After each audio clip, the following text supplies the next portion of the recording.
So hello New York Media Boat travelers. Now that you've seen New York from the water, let's check out some of the best spots here in downtown Manhattan.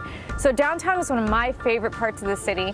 It includes names that you know, like South Street Seaport, the Financial District, and the Battery. So it's also the most historic part of New York. There are traces of the American Revolution everywhere. And even before that, this was where the Dutch first settled Manhattan in 1624.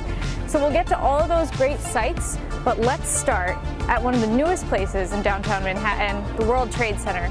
Now, keep in mind, this is going to be the short version of the tour. If you want the full downtown loop walking tour, you can visit NewYorkMediaBoat.com. Let's go get started. So we're here at stop number 1. You're not going to want to miss the observation deck at the Freedom Tower. It's called One World Observatory, and it has sweeping views of the entire city. You can see the Hudson River, the Long Island Sound, and the Atlantic Ocean all from up there. It's phenomenal. A couple of the other things you're not going to want to miss here at the World Trade Center are the 9/11 Museum, the reflecting pools at Ground Zero, and the Oculus. While we're on the way to the next stop, we're going to pass St. Paul's Cathedral. It was built in 1766, and George Washington attended services here. It also served as a relief center for workers during September 11th.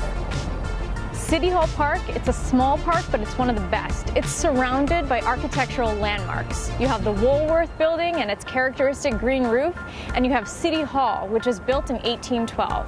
Behind me, this fountain, it was where the first aqueduct brought water to New York City's residents. And at the south end of the park, you have a memorial to the city's history. It's a big disc on the ground. Don't pass it up. South Street Seaport is full of maritime history. The cobblestone streets, the old brick row houses make you feel like you step back in time. The Fulton Fish Market. Fishermen used to sell their fish here. Now it's retail and dining.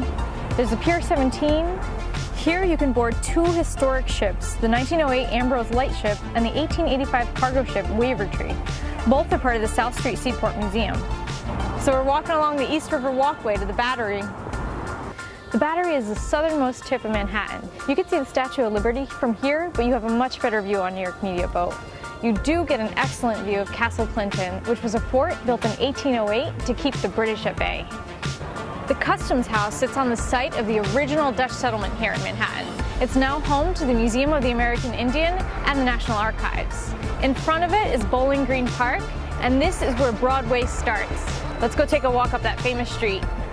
So everyone is here to see the famous Wall Street Bull, but what I find more interesting are the buildings on either side of him.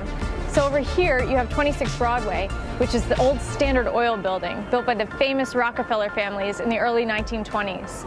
On this side you have the old Cunard Line building. That's the company that ran the Titanic and the Lusitania, and it still runs the Queen Mary II today. You can take it all the way from New York to London. So here's Trinity Church. At one point, this spire was the tallest thing in all of Manhattan. Founding Father Alexander Hamilton is buried in the church's graveyard. 2 things to note here on Wall Street. 1, the New York Stock Exchange. 2, Federal Hall. This is where George Washington took the first presidential oath of office in 1789. So those are just a few of the sights. Maybe you can see why we love downtown Manhattan so much. We hope you had a great time with us today, on land and on the water, and we hope to welcome you aboard again soon.